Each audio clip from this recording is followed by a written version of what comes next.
ഉടൻ റബ്ബ് കൽപ്പന 10 അംലാക്കിന് നൽകുന്നതാണവനുള്ള വീട്ടിൽ ചെന്ന്.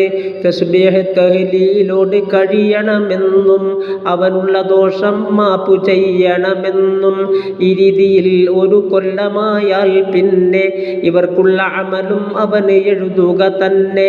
കൂടാതെ റബ്ബവനെ കടത്തും സ്വർഗമിൽ, അതിൽ നിന്ന് തിന്നും മെച്ചമുള്ളതും അന്ത്യമിൽ എന്നും ഹദീസിൽ നോക്കിയാൽ കാണുന്നതാ. അത് ബൈഹഖി റിപ്പോർട്ട് ചെയ്തിട്ടുള്ളതാ.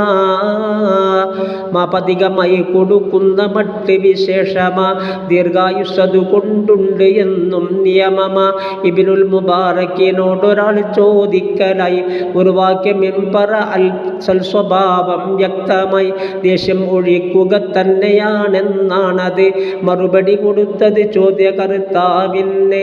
മകനോട് ലുഖ്മാൻ ഒരു ദിനം പറയുന്നതായി, ഒരു 3 അറിയാൻ 3 വേണം വ്യക്തമായി.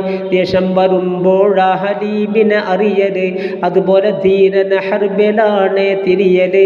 യഥാർത്ഥ സ്നേഹിതൻ ആര് എന്നറിയുന്നത് നീ അവനെ ആശ്രയിക്കേണ്ട സമയത്താണത്.